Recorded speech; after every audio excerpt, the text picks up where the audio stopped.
Hello, friends. So, we have completed the study of all of the shloks of the 15th chapter of Bhagavad Gita. So, in today's video, I will present to you a summary of the teachings of this chapter. So, this chapter starts off by Sri Krishna telling Arjun about an Ashwath tree, which is the people tree.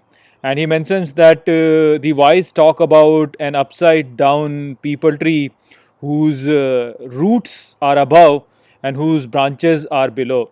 So, this picture of an Ashwath tree or a people tree basically represents the entire existence, wherein Sri Krishna subsequently mentioned that the branches that sprout out are is this world in itself, and the leaves are the verses of the Vedas, and below in the ground it is bound by the roots of action.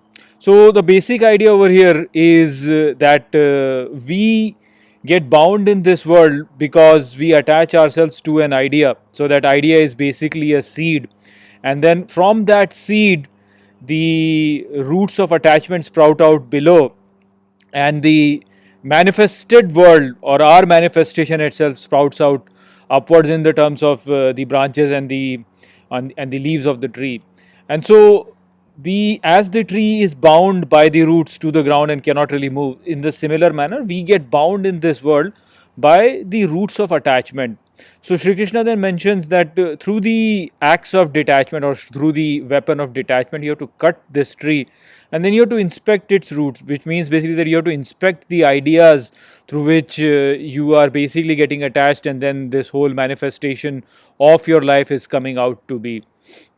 Shri Krishna also mentioned that most of the people are not able to perceive this tree, but this tree is there, and it is basically the whole manifestation that we are experiencing in this world. So this tree basically is that, and so it's very important that you cut this tree down and then inspect what are the desires in you which are causing this whole tree to sprout out, and this you getting bound to this world.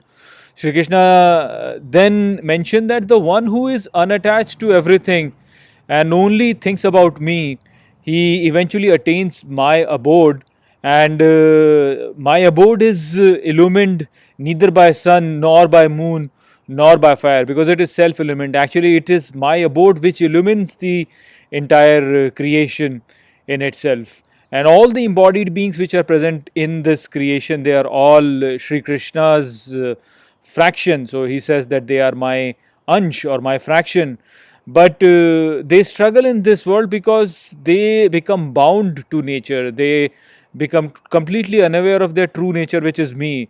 So they forget their true nature and they become bound in this world, and that's why they struggle. But actually, they are all my little fraction.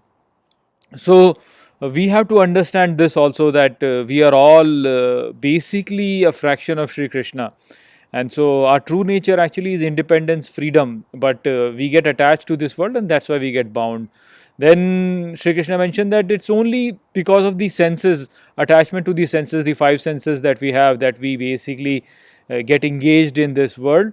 But we fail to realize that the divinity is basically always situated in our heart, and the yogis basically, only they are able to perceive this divinity to be sitting inside their heart, because they are unattached and they have purified their mind, while others can try as much as they can, but if they are not able to purify their mind, they are not able to remove their mind away from the world and towards God, engage it towards God, and get over all of these selfish feelings. So if the person is not able to purify the mind, then it is not possible, no matter how much you try, to perceive the Lord to be situated in the heart. Only when you purify yourselves, when you keep clean thoughts in your mind and attach only to the sattvic clean thoughts, then only you will be able to perceive the Lord to be situated in your heart. So Sri Krishna mentioned that I am situated in the heart of all beings, and I am actually the base of the existence. So I basically turn into I'm the one who sustain the ojas and the som. I am the one who is the Vaishvanar, who digests the food, and all the knowing, all the ignorance, all the forgetting and everything basically comes from me. So I am there situated inside all beings. Then he, in the end of the chapter, he starts to then say that, there are two that exist in this world. There is the perishable and the imperishable, and inside all the perishable beings there is the imperishable, and the imperishable ones, they die. The perishable ones, they die for the imperishable, and this imperishable some people call to be Paramatma. So the person who understands this, who realizes that there is an imperishable which is situated inside me, and that is my true nature, and if I should work towards them, towards attaining this true nature, then basically if he is able to realize that imperishable to be there inside him, then he basically starts to know everything. He gets the knowledge of everything, and he worships the Lord in all ways. He then doesn't really put any much effort or any attention towards the perishable things. We have this tendency of attaching to the perishable. They see that the perishable is something which is not really worth pursuing. It is the imperishable which one should pursue.